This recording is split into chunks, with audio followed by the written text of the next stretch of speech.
Today, we're going to tackle a really big idea: communism.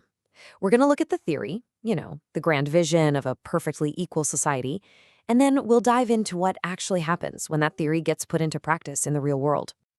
Okay, so let's just start with this wild, thought-provoking question. What would a society even look like if nobody owned any private property? Seriously, imagine if everything, from the biggest factories to the smallest farms, was owned by everyone all together. This single idea, right here, is the launchpad for the entire concept of communism.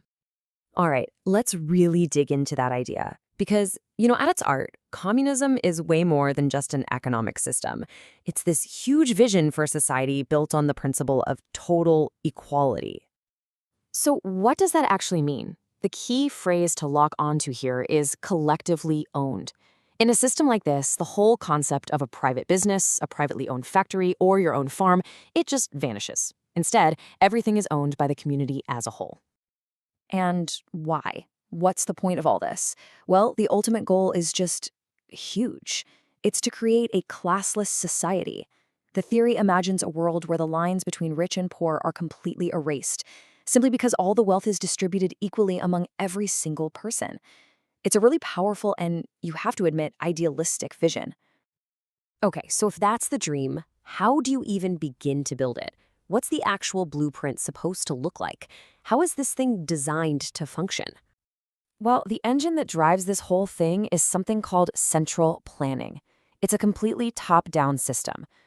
Instead of a free market full of buyers and sellers, you have a central authority, the state, making all the big economic calls.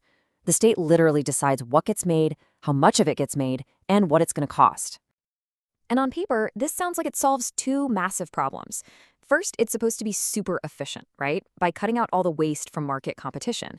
And second, and this is a big one, it aims to completely end the exploitation of workers because there are no private owners trying to squeeze out a profit. So, we've got the theory, the grand vision, the step-by-step plan. It all sounds pretty logical, right? But here comes the billion-dollar question. What actually happens when you take that blueprint off the page and try to build a real, living, breathing economy with it? And this is where things get really interesting. We're going to pivot now from the ideal to the actual. Let's explore the challenges that have been documented when these economic theories are put into practice. And this slide, wow, it really lays it all out side by side. The dream versus the reality. The goal was efficiency and equality, but the outcome? Often, it was the exact opposite. Huge inefficiencies and constant shortages. The goal was shared prosperity for everyone, but that frequently led to slower economic growth overall. And the focus on the collective good often came at a steep price, limited personal and economic freedom. There's just this massive gap between the goals and the outcomes we've seen.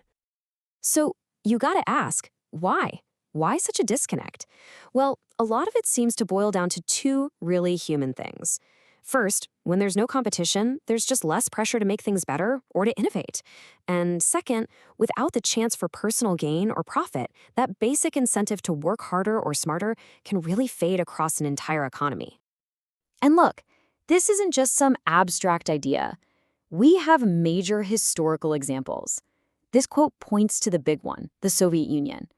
Its experience really showed how a gigantic, centrally planned economy could get totally bogged down by slow-moving bureaucracy, constant shortages of basic things, and, unfortunately, corruption. Okay, so that's history. But to see how these ideas are still playing out right now, we can look at a modern example. Let's shift our focus to North Korea, which runs one of the most strictly controlled communist economies on the planet. And in North Korea, those practical challenges we talked about, they're on full display. The government's absolute control over the economy really holds back growth. With almost no reward for coming up with new ideas, innovation is pretty much stalled. And the result is a standard of living that's just significantly lower than in its market-based neighbors. So after all that, what's the big takeaway here? What's the one thing to remember? It's that the basic design of an economic system, it's not just theory. It's not just an idea in a book. It has these massive, real-world consequences for the prosperity of a country and for the daily lives of its people. And that really leaves us with this big, nagging question, doesn't it? Is it even possible for an economy to be totally centrally planned and still be truly innovative? That right there is the core tension between the ideal of communism and its reality.